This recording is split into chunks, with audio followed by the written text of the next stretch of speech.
মালিক আমাকে আপনাদেরকে দুনিয়ার সকল প্রকার ব্যস্ততা থেকে ফারেক করে সকল প্রকার বালা মুসিবত থেকে হেফাজত করে যে মুহূর্তে মানুষ সকাল থেকে সন্ধ্যা থেকে সকাল পুরা 24টা ঘন্টার মধ্যে দুনিয়াবি কাজে ব্যস্ত, এরকম একটা মুহূর্তে আল্লাহ পাক আমাদেরকে মসজিদে এনেছেন। এই জন্য আমরা দিল থেকে শুকরিয়া আদায় করি, সকলে বলি আলহামদুলিল্লাহ। তো সম্মানিত উপস্থিতি, বিগত কয়েক জুমা যাবৎ আমরা কোরবানি সংক্রান্ত আলোচনা করেছি। কোরবানির বিধান, কোরবানির ফজিলত, আনুষঙ্গিক অনেক বিষয়ে সংক্ষেপে আমরা আলোচনা করেছি। তো আজকে হলো জিলকদ মাসের 26 তারিখ। কত তারিখ? 26 তারিখ। তো যদি 29শে মাস হয় তাহলে আজকে হলো শুক্রবার, কালকে শনিবার 27, রবিবার হলো 28, সোমবার 29, 30 অর্থাৎ সোমবার মঙ্গলবারের ভিতরেই কি উঠবে? চাঁদ উঠে যাবে। এই জন্য এই কয়েকদিন খুবই খেয়াল করা এবং কি চাঁদের সংবাদও নেওয়া। তো জিলহজ মাস চলে আসবে এবং এই মাসে কিছু গুরুত্বপূর্ণ কাজ, কিছু গুরুত্বপূর্ণ আমল এই সম্পর্কে আলোচনা করব। তো কুরবানির সংক্রান্ত বিষয় আমি যা বলেছি, এরপরেও যদি কারো কোনো কিছু বিষয় জানার থাকে আমাকে ব্যক্তিগতভাবে জিজ্ঞাসা করতে পারেন, আমি বলে দিব ইনশাআল্লাহ। তো জিলহজ মাসের সংক্ষেপে প্রায় 7টা আমল। কয়টা আমল? 7টি আমল। 1 নাম্বার হলো জিলহজ মাসের চাঁদ ওঠার সাথে সাথেই মাথার চুল, নখ, তারপরে মোচ ইত্যাদি না কাটা। চুল, নখ, মোচ ইত্যাদি না কাটা একটা আমল। 2 নাম্বার হলো ঈদের দিন ছাড়া বাকি 9 দিন রোজা রাখা। 10 তারিখে তো ঈদ, ঈদের দিন ছাড়া বাকি 9 দিন কি করা? রোজা রাখা। বিশেষভাবে 9 তারিখে রোজা, যদি 9 দিন নাও রাখতে পারে, 9 তারিখ অর্থাৎ ঈদের আগের দিনে রোজা রাখা। 4 নাম্বার হলো বেশি বেশি জিকির করা, জিকির করা। 5 নাম্বার হলো তাকবীরে তাশরিক, অর্থাৎ এই কুরবানি ঈদে অর্থাৎ জিলহজ মাসের 9 তারিখ ফজর থেকে, অর্থাৎ ঈদের আগের দিন ফজর থেকে নিয়ে 13 তারিখ আসর পর্যন্ত টোটালে 5 দিন প্রত্যেক ফরজ নামাজের পরে তাকবীর বলতে হয়। নামাজ জামাতে হোক, একা হোক, নারী হোক, পুরুষ হোক, সবার উপরে একবার পড়া কি ওয়াজিব। যে তাকবীর আল্লাহু আকবার, আল্লাহু আকবার, লা ইলাহা ইল্লাল্লাহ, আল্লাহু আকবার, আল্লাহু আকবার, ওয়ালিল্লাহিল হামদ, এই তাকবীরটা 9 তারিখ ফজর থেকে নিয়ে 13 তারিখ আসর পর্যন্ত, এটাকে বলে আইয়ামে তাশরিকের, অর্থাৎ তাশরিকের দিন, তাকবীরে তাশরিক বলা হয় এটাকে। 6 নাম্বার হলো কুরবানি করা, কুরবানির দিনে কুরবানি করা। 7 নাম্বার হলো সামর্থ্যবান হইলে হজ করা। যাদের হজ ফরজ হয়েছে তারা তো আগেই চলে গেছে, আমরা যেহেতু নাই, তাদের জন্য দোয়া করা এবং আল্লাহ পাক যেন আমাদেরও কী করে যাওয়ার তৌফিক দেয়। তো এখন বিস্তারিত বলবো। চুল, নখ, মোচ ইত্যাদি না কাটার বিষয় হাদিস আছে যে হযরত উম্মে সালামা রাদিয়াল্লাহু তাআলা আনহা হতে বর্ণিত আছে, রাসূলুল্লাহ সাল্লাল্লাহু আলাইহি ওয়াসাল্লাম বলেছেন, যে লোক জিলহজের নতুন চাঁদ দেখেছে এবং কুরবানি নিয়ত করেছে, সে যেন নিজের চুল ও নখ কুরবানির পূর্ব পর্যন্ত না কাটে। অর্থাৎ যে চাঁদ দেখেছে এবং কুরবানির নিয়ত করেছে কুরবানি দেওয়ার, সে যেন তার চুল, নখ ইত্যাদি কুরবানির আগে না কাটে। এটা হলো যারা দেখেছে এবং কুরবানি নিয়ত করেছে উভয়ের। আর একটা আসবে হাদিস যে সকলের জন্যই, কুরবানি দেখ বা না দেখ, সবার জন্য। 2 নাম্বার হাদিস হলো উম্মে সালামা রাদিয়াল্লাহু তাআলা আনহা থেকে বর্ণিত, নবী করিম সাল্লাল্লাহু আলাইহি ওয়াসাল্লাম বলেছেন, যখন তোমরা জিলহজের চাঁদ দেখবে, জিলহজ মাস শুরু হবে তখন তোমাদের মধ্যে যে কুরবানি করবে সে যেন তার চুল নখ না কাটে। এখান থেকেও পাইলাম যে জিলহজের চাঁদ যারা দেখবে এবং কুরবানির নিয়ত করবে তারা যেন কি না কাটে, চুল নখ মোচ ইত্যাদি যেন না কাটে।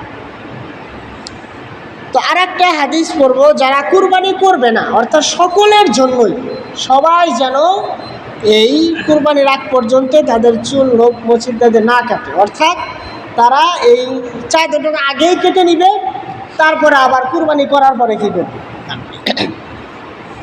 যে আব্দুল্লাহ ইবনে আমর ইবনে আস রাদিয়াল্লাহু তাআলা আনহু থেকে বর্ণিত হাদিস, রাসূলুল্লাহ সাল্লাল্লাহু আলাইহি ওয়াসাল্লাম বলেছেন, এক ব্যক্তিকে বললেন যে কুরবানির দিনকে ঈদের দিন করার জন্য আমাকে আদেশ করা হয়েছে। কুরবানির দিনকে ঈদের দিন করার জন্য কি করা হয়েছে, আদেশ করা হয়েছে। আল্লাহ তাআলা এই উম্মতের জন্য একে সাব্যস্ত করেছেন।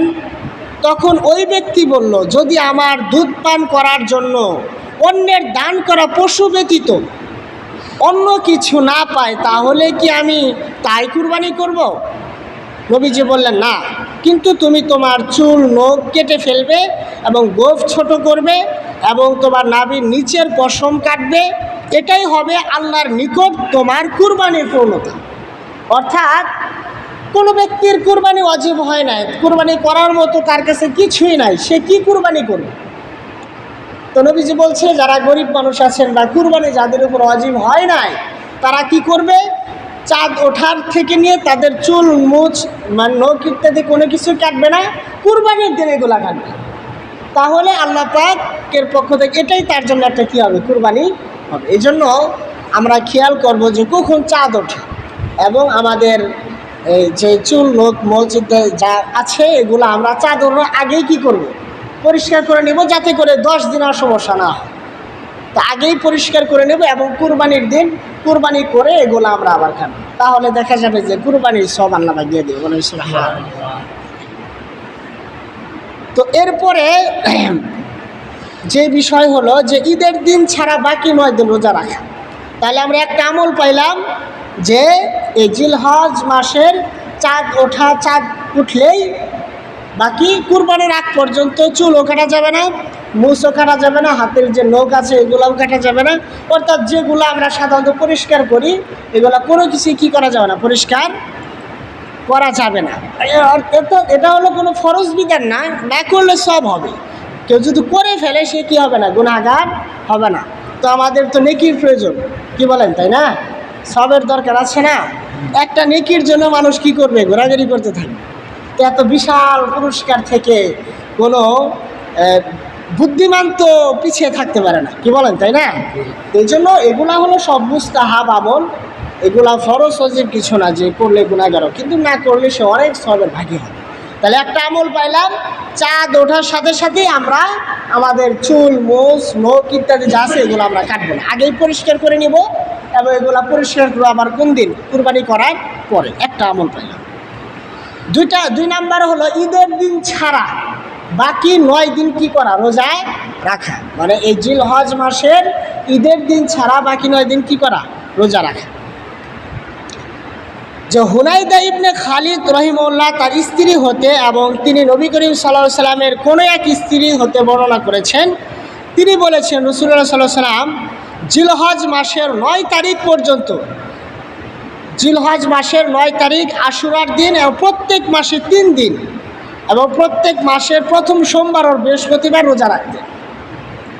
তাহলে জিলহজ মাসের প্রথম 9 দিন এবং প্রত্যেক মাসের 3 দিন, প্রত্যেক আরবি মাসের 3 দিন যেটাকে আইয়ামে বীজ বলা হয়, এবং আশুরার দিন, আশুরার মহরমের যে আশুরার রোজা, এবং প্রত্যেক আরবি মাসের প্রথম সোমবার এবং বৃহস্পতিবার, সোমবার এবং বৃহস্পতিবার এগুলাতে নবীজি কী করতেন, রোজা রাখতেন। তাহলে এখান থেকে আমরা জানলাম যে জিলহজ মাসের প্রথম 9 দিন কী করা, রোজা রাখা। 2 নম্বর।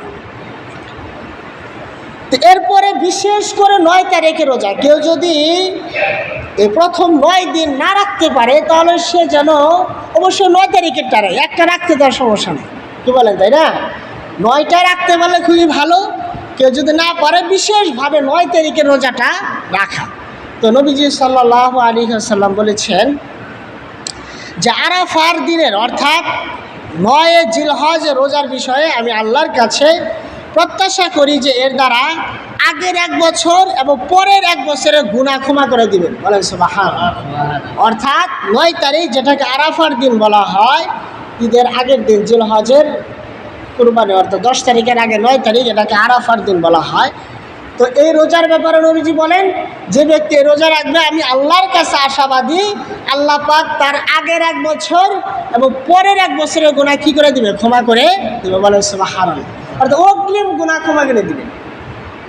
এই জন্য আমরা বিশেষভাবে আমরা যারা আছি এবং বাড়িতে মহিলারা যারা আছেন, মা বোনেরা তো অনেক রোজা রাখে আলহামদুলিল্লাহ, এই জন্য তাদেরকে জানিয়ে দেওয়া, যদি পারি আমরা ৯টাই রাখবো, আর যদি না পারি বিশেষ করে ৯ তারিখ রোজাটা অবশ্যই রাখবো, পারবো তো ইনশাআল্লাহ, আল্লাহ পাক তৌফিক। তো এরপরে বিষয় হলো যে বেশি বেশি জিকির করা, বেশি বেশি কী করা? জিকির করা, বেশি বেশি জিকির করা। আব্দুল্লাহ ইবনে ওমর রাদিয়াল্লাহু তাআলা আনহু থেকে বর্ণিত, নবীজি সাল্লাল্লাহু আলাইহি ওয়াসাল্লাম ইরশাদ করেছেন যে আল্লাহ তাআলার নিকট আশারে জিলহজের আমলের চেয়ে অধিক মহৎ এবং অধিক প্রিয় অন্য কোনো দিনের আমল নেই। সুতরাং তোমরা এই দিনগুলোতে বেশি বেশি লা ইলাহা ইল্লাল্লাহ, আল্লাহু আকবার এবং আলহামদুলিল্লাহ পড়ো। অর্থাৎ আল্লাহ পাকের কাছে, এর আগে আমি বলেছি যে জিলহজ মাসের ১০ তারিখে যে কুরবানি, অর্থাৎ এই দিন ফরজ ওয়াজিবের পরে আল্লাহ পাকের কাছে শ্রেষ্ঠ আমল হলো কি? আল্লাহর জন্য কি করা? কুরবানি করা। এবং বেশি বেশি লা ইলাহা ইল্লাল্লাহ, আলহামদুলিল্লাহ, আল্লাহু আকবার, এগুলা বেশি বেশি পড়া। এগুলো আল্লাহর কাছে অন্য দিন তো প্রিয় আছেই, বিশেষ করে এই দিনগুলোতে আরও বেশি প্রিয়। এই জন্য যত বেশি আমরা পারি বেশি বেশি জিকির করব। লা ইলাহা ইল্লাল্লাহ, লা ইলাহা ইল্লাল্লাহ, আল্লাহু আকবার, আল্লাহু আকবার, আলহামদুলিল্লাহ, আলহামদুলিল্লাহ, এগুলা বেশি বেশি করবো, পারবো তো ইনশাআল্লাহ। এই জন্য এই দিনগুলোতে যত বেশি জিকির করা যায়, বেশি বেশি লা ইলাহা ইল্লাল্লাহ, লা ইলাহা ইল্লাল্লাহ, আলহামদুলিল্লাহ, আলহামদুলিল্লাহ, আল্লাহু আকবার, যখনই সময় পাবো। কাজ করতেছি, কাজে তো করে হাত পা, কি বলেন, হাত পা দিয়ে কাজ করা হয়, হাত দিয়ে, মুখ দিয়ে তার কোনো কাজ নাই। এই জন্য কাজের ফাঁকে ফাঁকে বলা লা ইলাহা ইল্লাল্লাহ, আলহামদুলিল্লাহ, আল্লাহু আকবার, এগুলো বেশি বেশি পড়া। ৫ নাম্বার হলো তাকবীরে তাশরিক, অর্থাৎ জিলহজ মাসের ১১, ১২, ১৩ তারিখে পরিভাষা আইয়ামে তাশরিক বলা হয়। অর্থাৎ এই ৩টা দিনকে আইয়ামে তাশরিক। এই জন্য অন্য অন্য ইয়েতে আছে যে ৯ তারিখ থেকেই এই তাকবীরটা শুরু হবে, অন্যান্য বর্ণনা অনুযায়ী যে ৯ তারিখ থেকেই এই তাশরিকগুলো, তাকবীরগুলো শুরু হবে। কারণ কোরআনে কারীমের মধ্যে আল্লাহ পাক বলেছেন যে ওয়াজকুরুল্লাহ ফি আইয়ামিন মা'দুদাত, যে তোমরা আল্লাহ পাকের জিকির করো নির্দিষ্ট কিছু দিনে। অর্থাৎ এই দিনগুলোতে বেশি বেশি জিকির করা, এবং কি এই যে ৯ তারিখ ফজর থেকে নিয়ে ১৩ তারিখ আসর পর্যন্ত প্রত্যেক নামাজের পরে আল্লাহু আকবার, আল্লাহু আকবার, লা ইলাহা ইল্লাল্লাহ, আল্লাহু আকবার, আল্লাহু আকবার, ওয়ালিল্লাহিল হামদ, এগুলা পড়া সবার উপরে, সবার জন্য। এই জন্য আমরা বেশি বেশি জিকির করবো, এই তাকবীরগুলো আমরা বেশি বেশি পড়ব। এরপরে এটা হলো কুরবানি করা, যেটা ইতিপূর্বে আমরা আলোচনা করেছি। সূরা হজের আয়াতের মধ্যে আল্লাহ পাক বলেছেন যে লা ইয়ানালুল্লাহা লুহুমুহা ওয়ালা দিমাউহা ওয়ালাকিন ইয়ানালুহু তাকওয়া মিনকুম, যে আল্লাহ পাক বলেন যে আমার কাছে তোমাদের কুরবানির পশুর গোশত, রক্ত, এগুলা কোনো কিছু আমার কাছে পৌঁছায় না। আমার কাছে পৌঁছায় হলো তোমাদের দিলের তাকওয়া, অর্থাৎ তুমি কোন নিয়তে কুরবানি করেছ, কাকে সন্তুষ্ট করার জন্য কুরবানি করেছ, এটাই আমার কাছে কি করবে, পৌঁছাবে। অর্থাৎ তোমরা খালেস নিয়তে, খালেস দিলে একবারে আল্লাহকে সন্তুষ্ট করার জন্যই কি করো, কুরবানি করো। এই জন্য মহতারাম হাজিরিন, আমরা মানে ছোট করব না বড় করব। আমি ছোট করলে কেমন দেখা যায় সমাজে, কি বলবে, আমাকে কৃপণ বলবে কিনা, বা বড় কুরবানি করলে বলবে যে মাশাআল্লাহ অমুক তো অনেক বড় কুরবানি করেছে, এগুলা লোক দেখানো। এই জন্য কুরবানি হতে হবে একমাত্র আল্লাহর জন্য, খালেস দিলে আল্লাহকে সন্তুষ্ট করার জন্যই করতে হবে। আল্লাহকে সন্তুষ্ট করার জন্য যদি আমি একটা ছাগলও কুরবানি করি, দেখা যাবে যে এটার সওয়াবে আল্লাহ পাক অনেক দিয়ে দেওয়া বলে সুবহানাল্লাহ। আর আমি লোক দেখানোর জন্য বা আমি যে একজন ধনী মানুষ বা আমার বড় লোকই, হ্যাঁ, এগুলা বোঝানোর জন্য যদি আমি বিশাল বড় 5 লক্ষ টাকা দিয়ে একটা সার কিনে দিয়ে দিলাম, যদি দিলের মধ্যে এই আশাই থাকে যে লোকে আমাকে অনেক বড় কিছু বলবে যে হ্যাঁ অমুক তো অনেক বড় কি করেছে, কুরবানি দিয়েছে, তাহলে যারা পরিমাণ সওয়াব আল্লাহ পাক নাও দিতে পারে। এই জন্য আমি বারবার বলি, মূল বিষয়, মূল ফোকাস রাখতে হবে যে আল্লাহর সন্তুষ্টি। আমি আল্লাহর হুকুম পালন করার জন্যই করতেছি, আল্লাহর সন্তুষ্টির জন্যই আমি করতেছি। তাহলে আমার উপার্জিত হালাল টাকার বদলতে আমি যা কুরবানি করব, আল্লাহ পাকের কাছে এটাই অনেক বড় কিছু হয়ে যাবে বলে সুবহানাল্লাহ। এই জন্য বর্তমান যুগে তো আমরা অনেকেই কুরবানি করি, অনেকেই করে। আগের যুগের মতো হলে তো ওই দিনে বোঝা যাইতো যে কারটা কবুল হইলো, কারটা কবুল হইল না।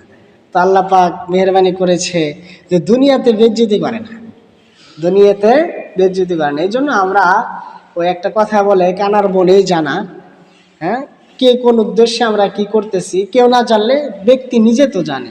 এই জন্য সর্ব অবস্থায় আল্লাহকে হাজির নাজির জেনে যে আমার প্রত্যেকটা কাজ, আমার প্রত্যেকটা কথা, আমার দিলের ভিতরে কি ঘুরপাক খাচ্ছে, সব বিষয় কেউ না জানলে কে জানেন? আল্লাহ তাআলা জানেন। এই জন্য আল্লাহকে সন্তুষ্ট করার জন্যই, আল্লাহকে রাজি খুশি করার জন্যই আমরা যেন কুরবানি করতে পারি এবং আল্লাহ সন্তুষ্টির জন্যই যেন আমরা করতে পারি। আল্লাহ পাক তৌফিক দান করেন, সকলে বলেন আমিন। তো যাই হোক, সংক্ষেপে যেটা বললাম যে এই জিলহজ মাসের মৌলিকভাবে 7টা আমল। হজের বিষয় যেহেতু হজের সময় যারা যাওয়ার তো গেছেই, যাদের সামর্থ্যবান আছে তারা অবশ্যই এই সময় হজ করবে। তো 1 নাম্বার হলো যে চাঁদ ওঠার সাথে সাথেই, অর্থাৎ চাঁদ ওঠার আগেই, এই জন্য খোঁজখবর নেওয়া কখন চাঁদ উঠতেছে, যাতে সবাই আমরা এই আমলটা করতে পারি যে চুল, নখ, তারপরে মোজ ইত্যাদি আমরা কাটবো, আগেই কেটে নিব। যেমন আজকে শুক্রবার, এই শনিবার রবিবারের মধ্যে আমাদের যা কিছু কাটাকাটির প্রয়োজন আমরা সব পরিষ্কার করে ফেলবো, যাতে করে 10 দিন আর প্রয়োজন না হয়। একটা আমল। আর একটা হলো যে এই জিলহজ মাসের প্রথম 9 দিন, প্রথম 9 দিন কি করা? রোজা রাখা। 9 দিন না রাখতে পারলেও বিশেষ করে 9 তারিখের রোজা, অর্থাৎ কুরবানির আগের দিন 10 তারিখে 9 তারিখে রোজাটা রাখবো এবং আমরা বেশি বেশি জিকির করব, লা ইলাহা ইল্লাল্লাহ, আল্লাহু আকবার, আলহামদুলিল্লাহ, বেশি বেশি জিকিরের মাধ্যমে আমরা কাটাবো। এবং তাশরিক শুরু হবে, অর্থাৎ 9 তারিখের ফজর থেকে নিয়ে 13 তারিখ আসর পর্যন্ত প্রত্যেক নামাজের পরে, সেটা একা পুরুষ, জামাতে হোক, একা হোক, নারী হোক, পুরুষ হোক, সকল বালেগা পুরুষ মহিলার জন্য এটা বিধান। এই জন্য ইমাম সাহেব নামাজ পড়াবেন, ইমাম সাহেব যদি বলতে ভুলেও যায় মুক্তাদিরা বলবে, যেন ইমাম সাহেবও সচ্ছার থাকবেন যাতে আমলটা চালু হয়, তাশরিক করা এবং কুরবানির দিন কুরবানি করা। এই জন্য কুরবানির নিসাব সম্পর্কে বলছিলাম যে আসলে মূল নিসাব হলো রূপার হলো 52.5 ভরি রূপা এবং স্বর্ণ হলো 7.5 ভরি স্বর্ণ। তো এটা দামটা নিশ্চিতভাবে জানা, তো আমার কাছে কোনো গ্রহণযোগ্য কোনো স্বর্ণকারের সাথে আমার যোগাযোগ নাই। তো গুগলে যতটুকু দেখলাম যে স্বর্ণ এবং রূপার আবার ক্যারেট আছে, 22 ক্যারেট, 21 ক্যারেট, 18 ক্যারেট। তো মোটামুটি 22 ক্যারেট একটু ভালো মানের যে রূপা, এটার মূল্য হিসাবে হইলে প্রায় 3 লক্ষ টাকা। কত লক্ষ? প্রায় 3 লক্ষ টাকা। কারো কাছে যে প্রয়োজন অতিরিক্ত থাকে তাহলে তার উপরেই কি হবে? কুরবানি ওয়াজিব হবে। আর নিচের গুলা দিলে আর একটু কমবে, তো সতর্কতা হিসেবে দাম কম হচ্ছে প্রায় 2.5 লক্ষ।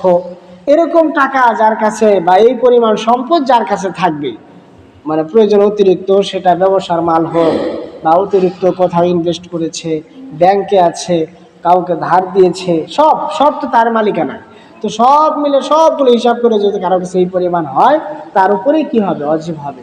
এই জন্য আমরা মুহতারাম হাজিরিন, আমার আপনার কার কতটুকু সম্পদ